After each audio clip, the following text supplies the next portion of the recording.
Bonjour à toutes et à tous et bienvenue dans cette nouvelle édition d'Ici Femmes. La 144e session du Comité international olympique restera dans l'histoire. Pour la première fois, une femme et une africaine a été élue à la tête du CEO. Il s'agit de Kirsty Coventry et elle vient du Zimbabwe. Ancienne nageuse 7 fois médaillée aux Jeux olympiques, elle a été élue dès le premier tour. Une carte, un poème, un gâteau, un dessin, quelques fleurs ou un petit cadeau fabriqué avec amour, les Libanaises et Libanais déclarent leur flamme à leur maman adorée pour la fête des mères. Nous avons recueilli leur message. Aujourd'hui, 22 mars, nous célébrons la Journée mondiale de l'eau instaurée par l'Organisation des Nations Unies. Elle a pour but d'attirer notre attention sur la ressource la plus vitale de la Terre. Quel est l'impact des changements climatiques sur la gestion des ressources en eau au Liban? Léa Kawaï, chef de projet sur le changement climatique auprès du Programme des Nations Unies pour le développement, est notre invitée.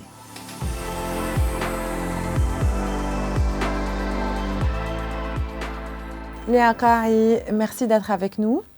Vous êtes chef de projet sur le changement climatique avec le Programme des Nations Unies pour le développement, la PNUD. Alors, quels sont les effets du changement climatique, notamment sur la neige, les rivières et la recharge des nappes phréatiques au Liban? Le changement climatique est devenu une réalité au Liban et je crois qu'on en témoigne chaque jour.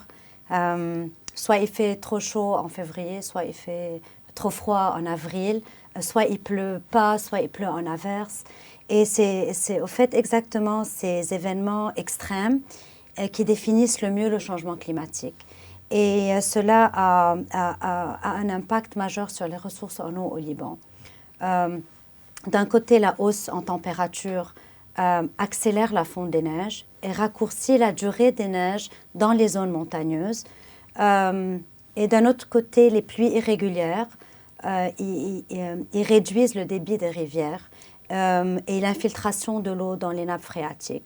Du coup, ça perturbe le cycle de l'eau et ça entraîne à une baisse de la disponibilité de l'eau durant les saisons sèches, et c'est là où on en a le plus besoin. Alors la question qui est sur toutes les lèvres, y aura-t-il de l'eau au Liban cet été? Ou plutôt assez d'eau? Non, non, il faut se préparer à acheter de l'eau, vraiment à faire des économies en eau, parce que la fonte des neiges ne coïncide pas avec le besoin d'eau en été ou au printemps. Donc non, je crois qu'on aura vraiment une pénurie d'eau cet été. Si on compare à d'autres années? Si on compare à d'autres années, on est à 50%. Si on compare à mars 2024, on est à 50%. Est-ce qu'il y a toujours un espoir d'avoir plus de pluie d'ici un mois peut-être? On va espérer. Ces 2 jours, vraiment, c'est une pluie averse. Est-ce que ça va être suffisant pour compenser les 50% de plus? Je ne crois pas. Et alors, que doit faire le gouvernement aujourd'hui à ce sujet et comment le PNUD l'aide à y remédier? Le plus grand défi pour le gouvernement libanais, c'est la gestion de l'eau. Donc vraiment, savoir comment utiliser ou optimiser ce qu'on a déjà, ce qui est pas mal, et comment se préparer pour un futur plus sec. Et au fait, le gouvernement libanais s'est engagé envers l'accord de Paris en 2015 de mettre les ressources en eau et les mesures d'adaptation des ressources en eau en priorité dans ses plans d'action d'ici 2030. Le rôle du PNUD est d'apporter le soutien technique et financier au gouvernement libanais pour le soutenir à améliorer son infrastructure, à optimiser ses ressources en eau, à réhabiliter les systèmes d'irrigation, de réutiliser les eaux usagées. Donc vraiment, de donner du pouvoir et plus de moyens au gouvernement libanais pour pouvoir faire quelque chose sur le terrain. Mais est-ce qu'il y a une stratégie qui existe déjà? Oui, il y a la stratégie de l'eau qui est préparée par le ministère des Énergies et de l'eau. Et je rappelle, aujourd'hui, nous célébrons la Journée mondiale de l'eau. Oui, donc il y a vraiment une très bonne stratégie. C'est une stratégie qui a été mise en place, ça fait des années, et chaque 5 ans, elle est mise à jour. Le problème, ce n'est pas dans la stratégie. Le problème, c'est vraiment dans la mise en œuvre de la stratégie. On a besoin beaucoup de financement. Ce n'est pas juste des financements, mais aussi des investissements. Et on sait aujourd'hui aujourd'hui que l'écosystème d'investissement au Liban est plutôt pauvre, il est faible. Donc, le plus on peut renforcer l'écosystème d'investissement, le plus on aura vraiment des projets qui sont durables. Quelle serait alors dans ce dossier la priorité absolue? Les priorités absolues. Je dirais de moderniser l'infrastructure pour réduire les pertes en eau et vraiment utiliser l'eau, éviter les inondations urbaines qu'on est en train de vivre à chaque pluie averse, d'appliquer les lois pour limiter l'extraction de l'eau souterraine qui est aujourd'hui vraiment faite d'une façon très chaotique et illégale. Ça veut dire que chaque personne qui a un terrain est en train d'extraire l'eau de son terrain si c'est un terrain qui est riche en eau. Oui, et extraire l'eau pour le vendre. Ce n'est pas juste pour un besoin domestique ou besoin industriel. On a des gens qui ont des terrains, qui ont accès à des nappes phréatiques et qui sont en train juste de soustraire l'eau, de les mettre dans des citernes et de les vendre pendant les saisons sèches, comme cet été par exemple. Et probablement cela va arriver cet été probablement. Ah oui. Donc, vraiment limiter, renforcer les lois et la mise à jour des lois pour limiter l'extraction de l'eau souterraine. Et je dirais aussi peut-être investir dans des projets de reboisement et de protection des bassins pour améliorer la rétention de l'eau dans les montagnes. Le plus on retient de l'eau dans les montagnes, le plus on aura de l'eau disponible en été et dans les saisons sèches. Donc plus il y a des arbres et plus on arrive à retenir l'eau. Bien sûr, sinon l'eau va être gaspillée gravitationnellement des montagnes jusqu'à la mer sans vraiment prendre le temps de s'infiltrer dans le sol et de recharger les nappes phréatiques. Donc nous lançons aujourd'hui un appel au gouvernement, priorité absolue, gestion de l'eau parce que l'été va être très sec au Liban et que tous les secteurs vont en souffrir. Donc, pour revenir un peu aux femmes, donc rares sont les femmes expertes dans ce domaine au Liban. Pourquoi à votre avis et comment peut-on le promouvoir ? Je crois que cela est lié à une égalité plus large de la présence des femmes dans le domaine public et le manque d'opportunités aux femmes d'avoir des rôles décisionnels. Et je crois qu'il faut vraiment encourager l'engagement des femmes dans le secteur public à travers des politiques plus inclusives, des lois électorales qui donnent l'opportunité aux femmes d'avoir un rôle actif dans la politique. Et je crois aussi de valoriser la réussite des femmes dans ce domaine pour inspirer les générations à venir.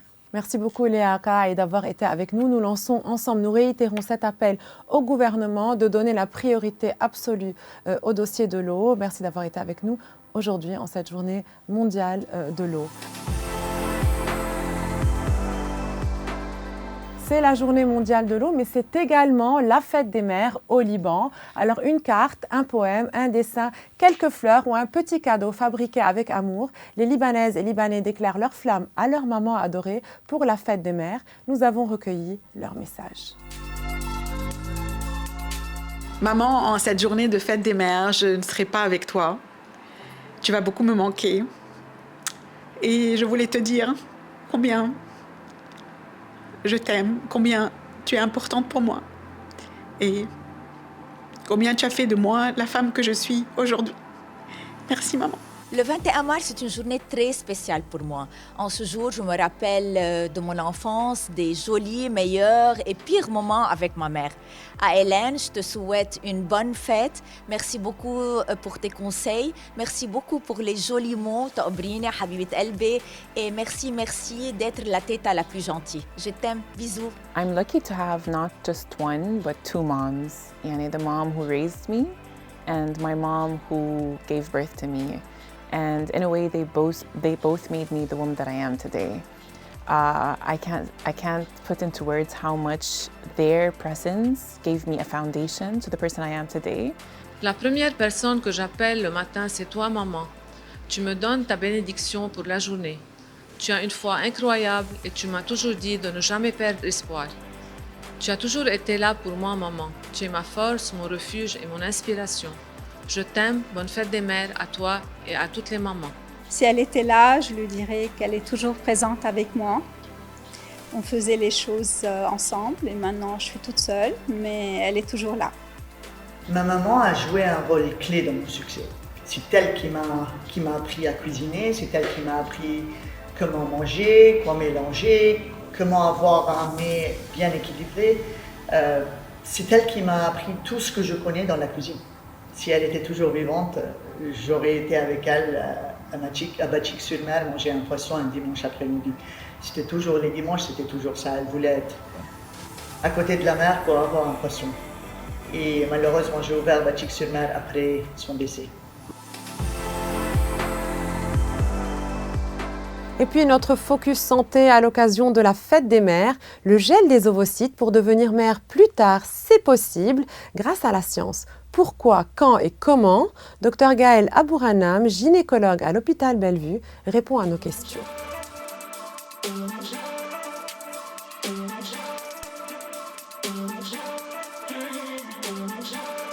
C'est vrai que la congélation ovocytaire pour des raisons sociales est beaucoup plus acceptée et beaucoup plus commune maintenant dans notre société. Ce sont des femmes qui en général veulent préserver leur fertilité pour pouvoir avoir un enfant plus tard, soit parce qu'elles n'ont pas encore de partenaire pour fonder leur famille, soit parce qu'elles préfèrent se concentrer sur leur carrière, sur leur travail et penser à leur bébé dans un second temps. Il y a aussi beaucoup d'influenceuses au Moyen-Orient qui ont eu recours à cette technique, qui en ont beaucoup parlé sur les réseaux sociaux et donc ça a un peu normalisé, si vous voulez, la technologie et l'utilisation des hormones pour la congélation ovocytaire. Ça a motivé et donné envie à d'autres femmes de se lancer. On sait que les femmes ont des enfants beaucoup plus tard parce qu'elles étudient pendant plus longtemps, elles ont envie d'être plus indépendantes dans leur travail avant de considérer leur famille et c'est pour ça que beaucoup plus de femmes se lancent dans la congélation ovocytaire.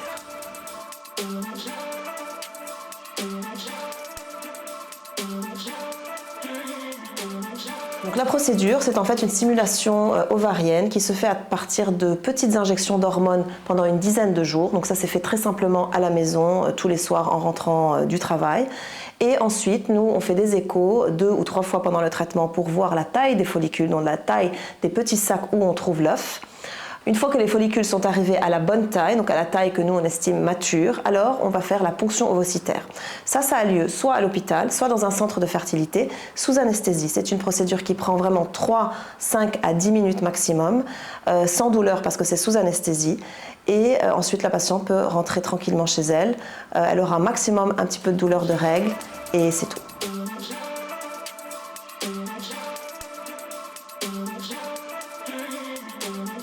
Alors vous savez, au Liban, il n'y a pas beaucoup de législation par rapport à tout ce qui est fertilité en général, que ce soit des traitements de fertilité comme fécondation in vitro ou la congélation ovocytaire. Par contre, c'est une procédure qui est très encadrée par les laboratoires qui le font, c'est-à-dire il y a beaucoup de documentation, des consentements assignés, et donc c'est tout à fait encadré et sécurisé.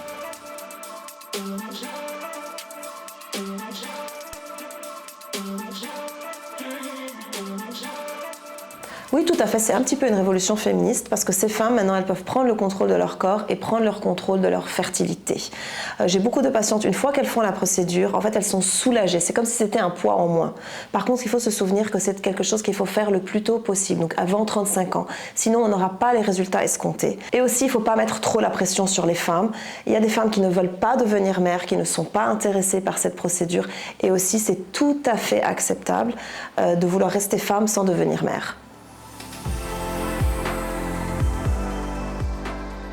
Nous clôturons cette émission en francophonie avec le chiffre du jour, 140 millions. C'est le nombre de femmes vivant dans les pays francophones. Elles seront plus de 350 millions en 2050.